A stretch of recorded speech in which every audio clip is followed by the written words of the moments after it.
Им по 6-11 лет. Пот стекает по лбу и щекам, однако он ничуть не мешает продолжать тренировку. Венера Зарипова, первая титулованная ученица знаменитой Ирины Виннер, считает, спорт воспитывает и закаляет. Мне приятно, конечно, вот свою часть, толику своего педагогического воспитания приносить вот именно в периферии, именно вот детям, которым это не хватает как воздуха, которые, конечно же, ждут этого, которым это очень интересно, сам учебно-тренировочный процесс. Я вчера спрашивала, ну что, кто-то хочет закончить сборы? Они испугались. Они думали, что, может быть, кого-то, я вообще хочу сказать, вот ты сейчас, я говорю, кто будет тренироваться? Все поднимают руки. У кого мышцы болят? Кто всему научился? И все стоят уже, у них огонь в глазах.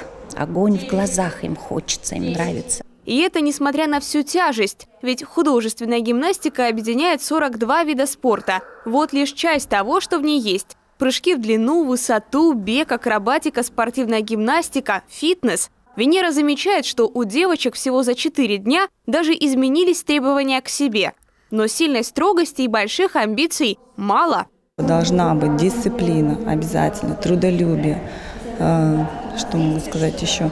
Все детки должны быть старательные. Они должны любить этот вид спорта, иначе у них ничего не получится.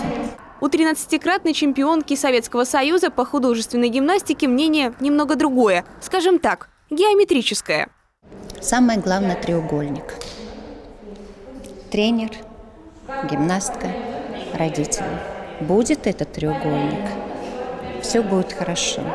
Получается, гимнастка должна выкладываться на полную, тренер обязан вытянуть из воспитанника максимум его потенциала, а родителям нужно оказывать поддержку. Такой треугольник работал всегда, и 10 лет назад, и 40. Но сама художественная гимнастика претерпела с тех пор изменения. Например, если раньше оценивалось общее выполнение программы, то сейчас судится отдельно. Элементы, вращения, мастерство – это в каком-то смысле упрощает задачу. Но глядя на этих девчонок, которые через боль, пот и слезы идут к своей цели, веришь, что у российской гимнастики есть будущее, которое очень даже возможно сегодня тренируется в Сыктывкаре. Анна Зубарева, Олег Юшков, телеканал Юрган, Сыктывкар.